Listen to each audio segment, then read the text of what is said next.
Assalamualaikum warahmatullahi wabarakatuh. Alhamdulillah, alhamdulillahi rabbil alamin. Assalatu wassalamu ala asrafil anbiya'i wal mursalin Sayyidina wa maulana Muhammadin. Asyhadu an la ilaha illallah wa asyhadu anna Muhammadar Rasulullah. Allahumma sholli ala sayyidina Muhammadun musabihil wal ikram ya wal jalila wal ikram wa tahirin wal mujahidina amma ba'du ibadallah wa itakullah.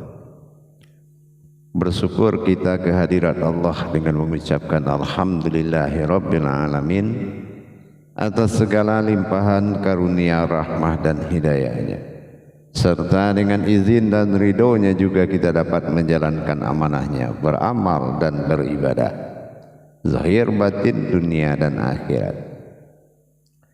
Bersalam kita tak akan terlupakan, marilah sama-sama kita sampaikan kepada junjungan kita Nabi Allah Nabiul Akhirul Zaman Rasulullah Muhammad sallallahu alaihi wasallam.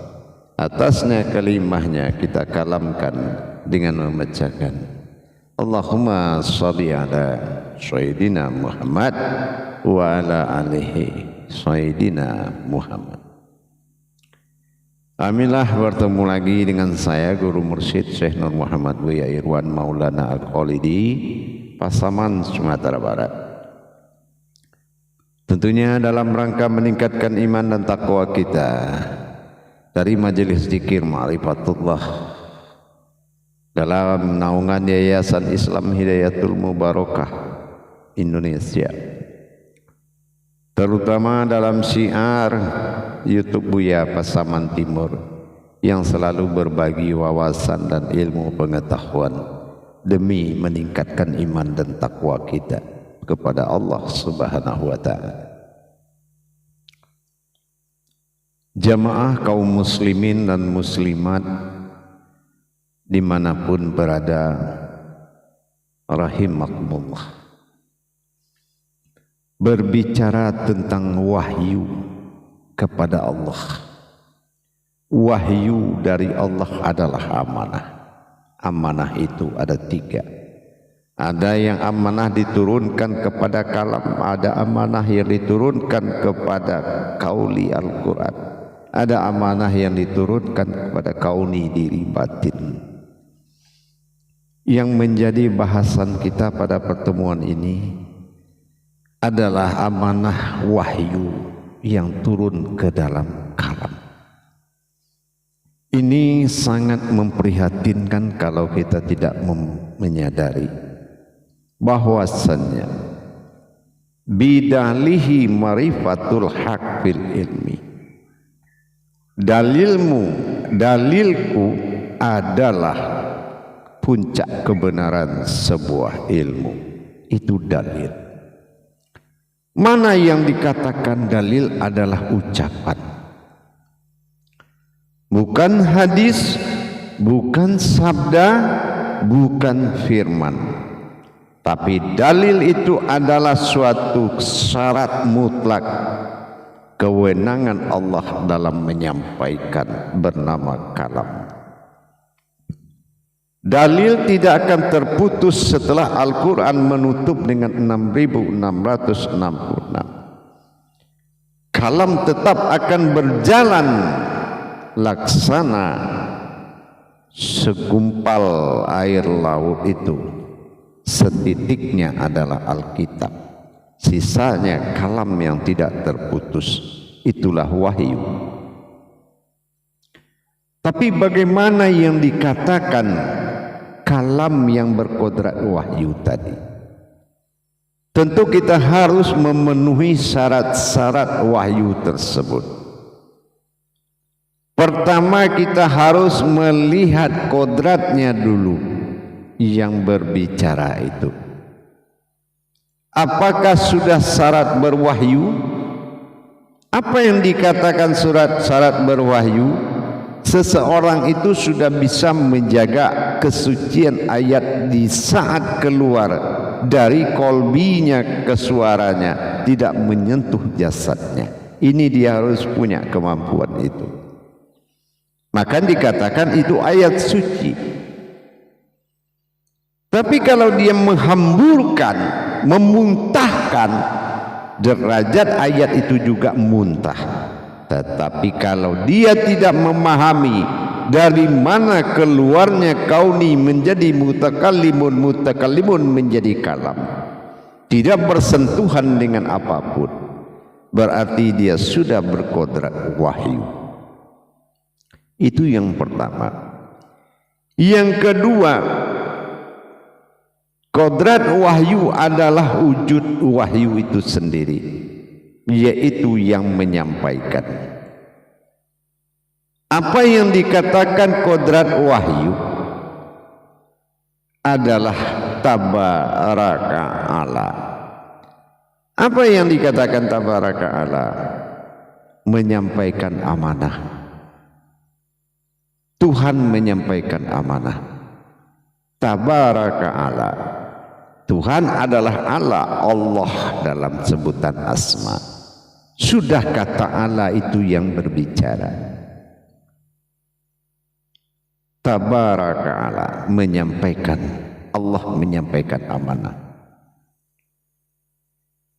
Bagaimana yang dikatakan Allah menyampaikan amanah?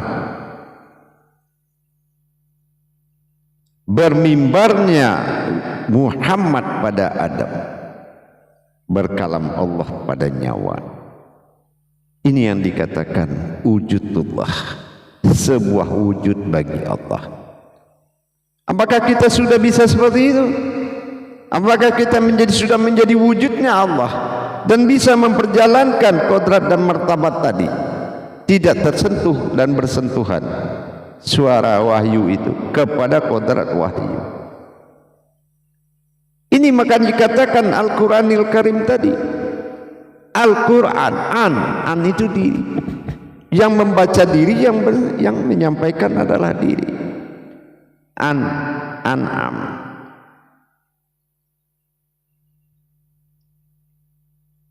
Sudahkah kita bisa seperti itu? Apa yang dikatakan kalamullah, yaitu kitabullah, bidahlihi marifatul haq bil ilmi.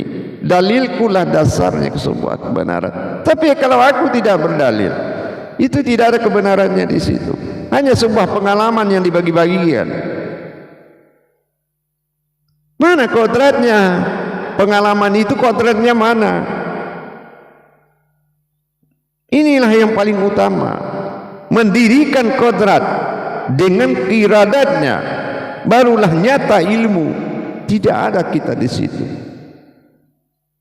Ini adalah wujud yang bercerita. Ini yang dikatakan wahyu. Kadangkala kita melihat, mengumpamakan ketuhanan itu dengan ciptaan-ciptaan, itu bukan suatu teguran, itu bukan suatu ajakan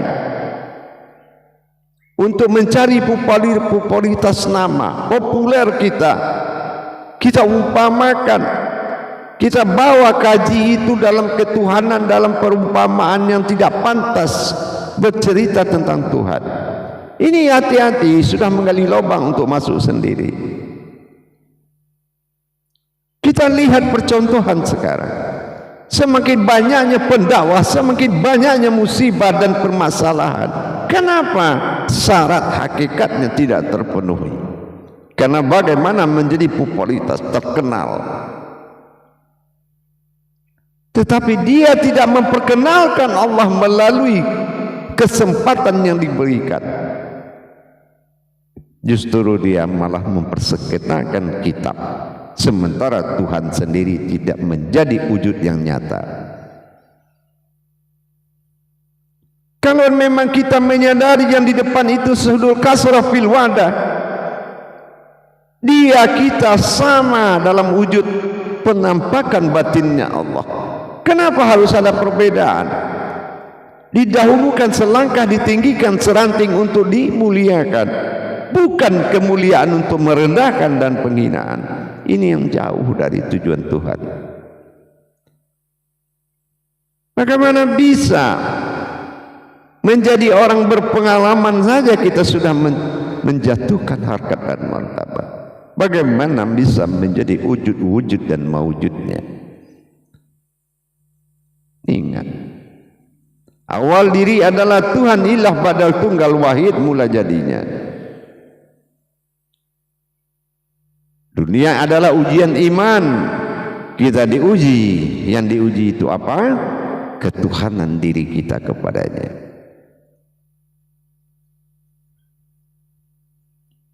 Ini wahyu. Menyampaikan amanah Allah dengan tabaraka Allah. Hanya Allah yang bisa menyampaikan. Dan kita adalah lembaganya yang mengkabiarkan. Kita adalah lembaganya mensiarkan. Tapi kodratnya adalah Allah Ta'ala. Makanya Jumat adat khutbah menggantikan 2 rakaat salat. Nih itulah wahyu. Jadi jangan kita mengkaji yang menimbulkan fitnah, mengkaji yang membesarkan melebihi Tuhan, mengkaji memuliakan yang lain melebihi Allah. Kaji saja dirimu, siapa dirimu, sampai sempurna adanya kepada Tuhanmu, maka kamu akan sampaikan kebenaran itu kepada sesama. Bertuhan saja kita belum nyata pada diri.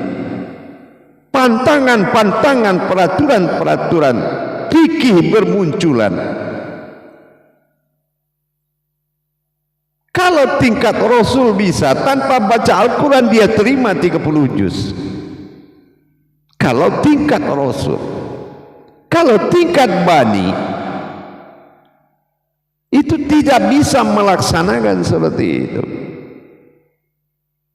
Harus didirikan terutama tauhid itu. Harus benar-benar didirikan tauhid diri kita kepada Allah.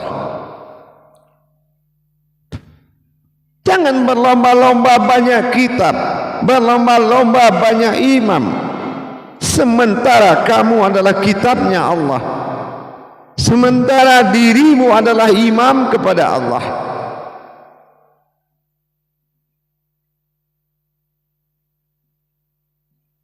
Di dalam dunia memang pantas pohon beringin, buah kecil, daun banyak, pohonnya besar. Tapi di jalan Allah tidak boleh. Di jalan Allah semuanya harus seimbang. Jangan membesarkan pohon melebihi buahnya yang kecil. Semua harusnya seimbang. Bahkan lihat semangka buahnya besar, pohonnya kecil. Itu adalah pelajaran, itu kalamnya Allah. Diberikan hak, diberikan kesempatan. Tetapi terjadilah adab-adab jahiliyah yang terjadi pada masa-masa sebelum zaman Nabi. Saling hujat, saling hajat. Kalaulah kita tahu siapa kita yang sebenarnya, kita adalah orang yang malu kepada diri sendiri. Kalau kita tahu siapa kita sebenarnya, siapa diri ini sebenarnya, kita adalah orang yang malu kepada diri kita sendiri. Tapi kalau kita sudah mengambil martabat makhluk di dunia ini, martabat makhluk di muka alam ini, tidak ada lagi nilai-nilai ketuhanan. Kerohanianmu sudah lebih mengkerucut dan kejiwaan manusiawimu membesar melebihi rohanimu. Hidupnya tidak terkendali. Meminta dimuliakan oleh umat, tetapi Allah tidak memuliakanmu. Akhirnya Allah memberikan kehinaan. Karena menurutmu Allah bukan di atas dan di bawah. Ingat itu. Allah itu dalam prasangkamu. Kalau kamu salah, maka salah itu lebih besar lagi yang akan membawamu ke alam nista dan kesalahan. Tapi kalau kebenaran itu lebih besar, maka besarnya itu kebenaran itu akan membawamu lebih besar lagi. Ingat,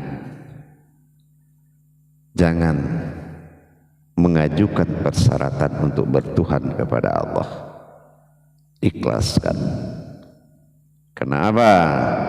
Karena semuanya ada pada dirimu sendiri. Pastikan, jaga kalam-kalam tauhid ini. Tidak mudah. Banyak orang yang mengerti tentang tauhid. Tauhid ilahiyah, siriyah, ghaibiyah, banyak.